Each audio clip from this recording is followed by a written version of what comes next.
It's always so loud. For me, you can't even hear yourself think. You can't talk. There's no really good food in the places. They should be more health oriented. A lot of people don't want to go out and get drunk anymore. You might want a healthy drink or a smoothie or something, some organic food to eat. And the few restaurants that are like that, they don't have any music in there at all. There could be so much. People could do so much with the beauty of music instead of like associating music with alcohol and drugs. It's like, take it away from there, because music has nothing to do with alcohol or drugs. Music is like a course. It's a study. It's a language.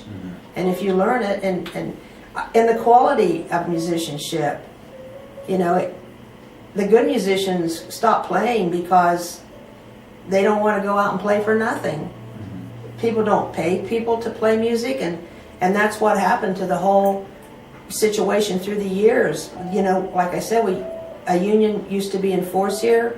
Union workers used to go around to the clubs. While people were playing, they'd go in the clubs. They would make sure that the people were being paid. They had wages. They had scales. They would make sure they were being paid the scales. If they weren't, they had to stop it. It was power, and it made people. So you had better music, and you had people were making money for what they knew how to do, which is only natural. Now it's like, I don't know, classic rock around here is the big thing everybody seems to want to go out and hear, and they're going to pay you to play it. Now I know that because I have friends that do that. That's the kind of music, if you want to make any money around Dayton, that's the kind of band you're going to get in or form, and it's going to sound just like the record. And then you're going to go to the few clubs around here and play, and you're going to make a little bit of money. Other than that, if you're any other style of music, there's really nobody playing jazz anywhere around Dayton. Maybe once or twice or something like that a year, maybe you'll hear something, but that you might as well that's almost dead here. And the other kinds of music that there are, say like original music, there's tons of it. And there's tons of good musicians. There's tons of great blues players, original musicians. I know so many of them. I know everybody here in the original music scene. They're going out and they're playing probably for nothing. Who wants to do that? That's such a disrespect. It's such a shame and a waste of a part of our, the network of society of life. We're not treated in accordance with like any kind of a system that should be organized and maintained, and like any other kind of job.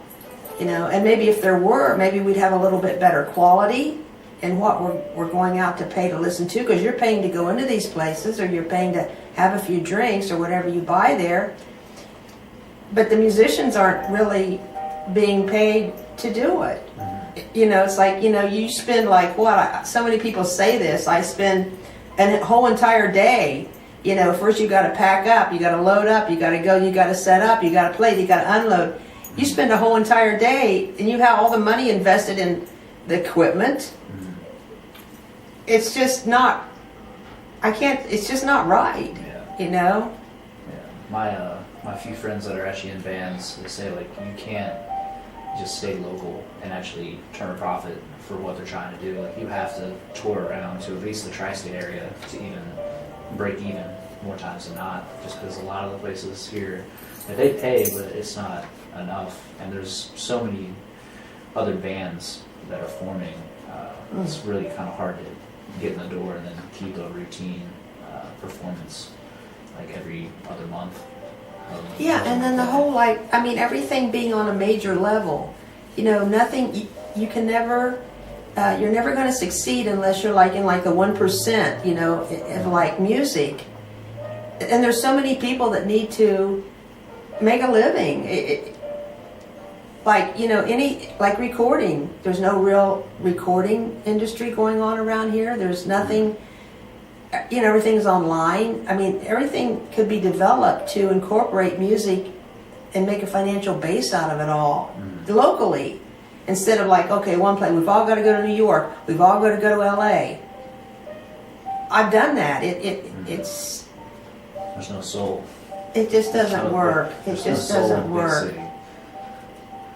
So just kind of wrap things up here because I know you have to get going. What would you say is Dayton's greatest music legacy? Band-wise, sound-wise. I mean, obviously a lot of people will think they'll connect Dayton to the funk scene, Yeah. but I think they're trying to make that the connection, because that's the first thing that popped into my mind when you said that. They're trying to create that, and maybe that is part of it. I wouldn't say that would be all of it, though. You know, it's hard to say. I mean, the style of music that we played back then was wonderful. I mean, the standards, the shows.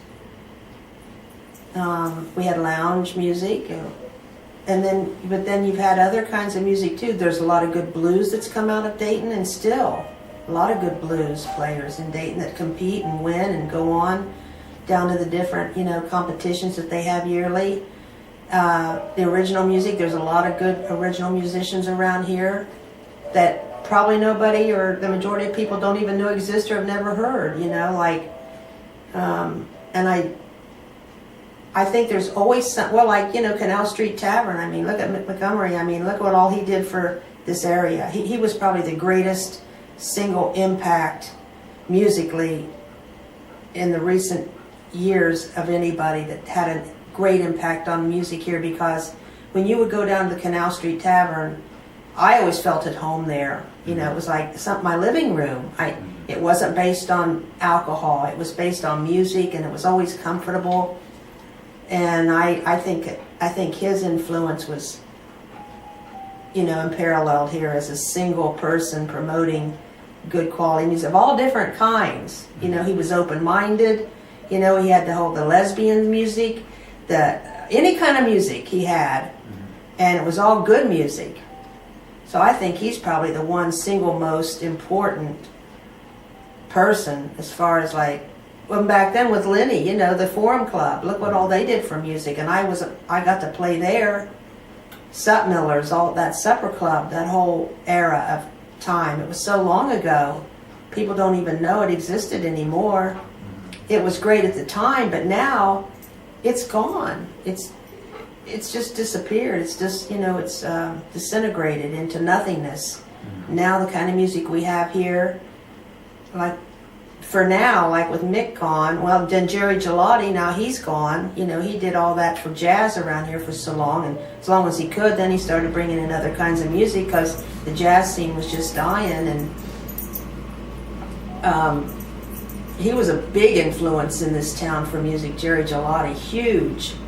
Him and Mick, they weren't musicians, but as far as power and influence, and what they provided the Dayton area for a musical venue, they were the ones. I would say definitely they were the ones. And then before then, Sup Millers, all that in Tropics, all those clubs, the Forum Club.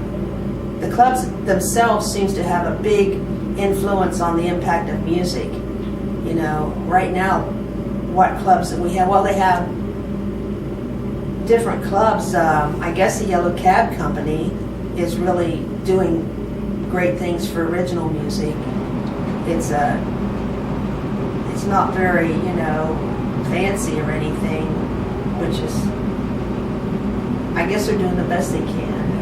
They're doing the best they can. The Yellow Springs area, they have a lot of good music opportunities out there, especially Peaches Bar and Grill. Yeah. I mean, it's not like comfy seats or anything, it's just a typical bar, but they have pretty good music there. I've got some pretty good shows out there from time to time. Huh? Like who?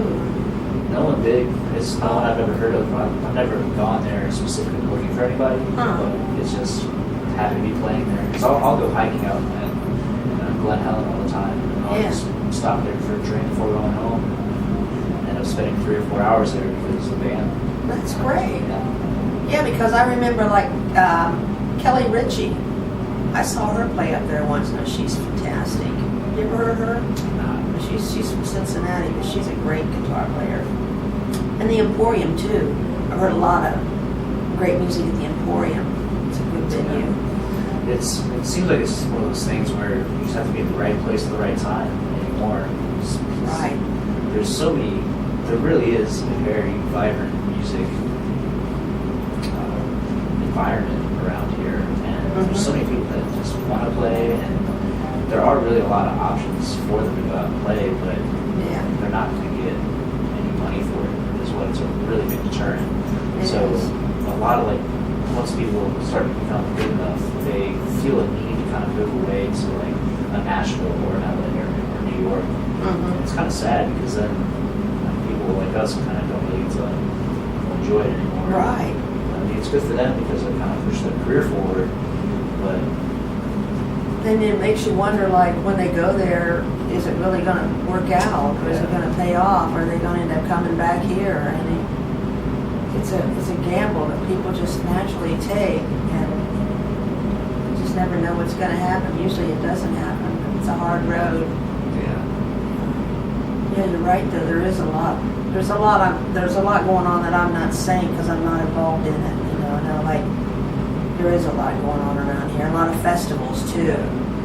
And like, especially downtown Dayton, they've really pushed for more open air live music, especially with the new Leather Pavilion that just opened.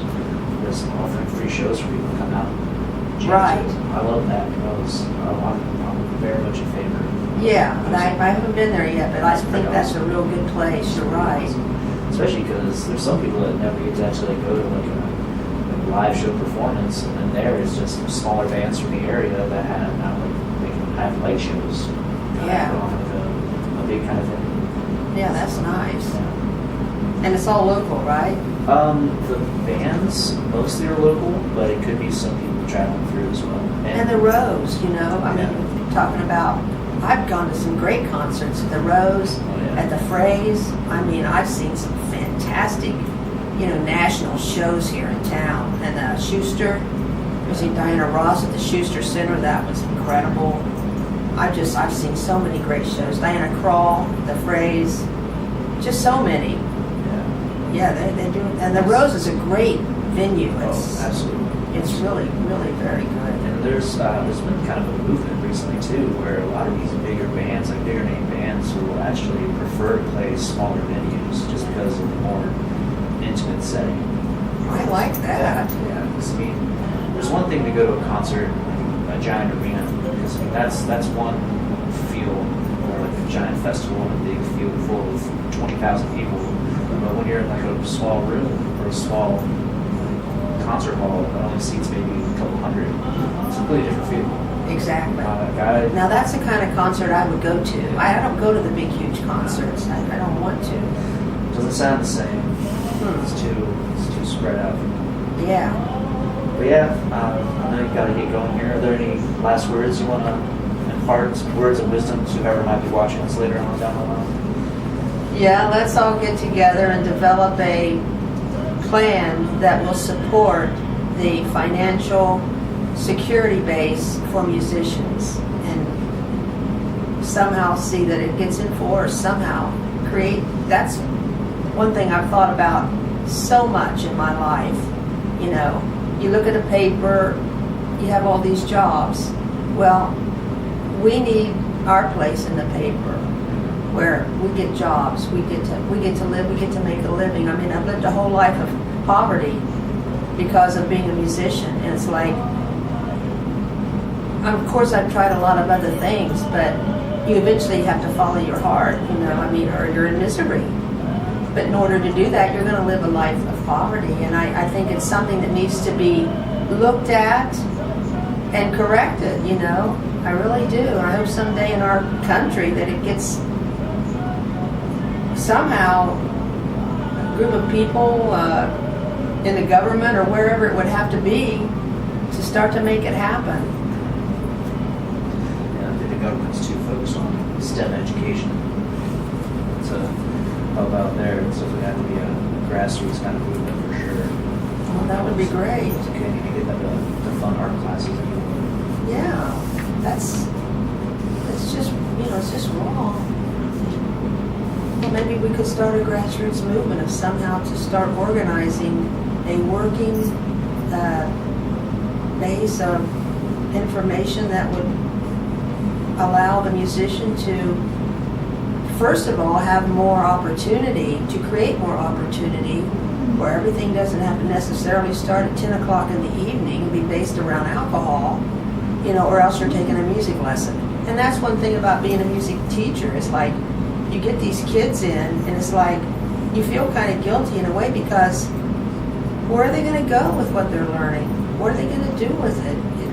It's like they're spending money to learn, they want to learn, but then what are they going to do with it? We should have music happening all day long, all around. It would be so great for, humanity in itself. I always think how many prolific musicians or painters are out there that just never had the opportunity to. And painters too, all kinds of artists. And to take down the walls of separating the arts. Bring all the arts together. We're all artists. I feel like I'm an artist who happens to play the drums. Well, I write songs, but I feel like I'm an artist. I'm a poet, and when I think about what I'm doing creatively, it's coming from an artistic viewpoint. It's not coming from a place of like, I know how to go boom, boom, chick, boom, boom, chick. There's just different consciousness levels of creative people, and we should all come together and work together as artists, musicians, dancers. We should all work together instead of separating ourselves. I feel that's something that really needs the walls to be taken down. Absolutely. Well, thank you for sitting down for this. Thank you for coming over. Great time. Get this recorded. Hopefully, it recorded.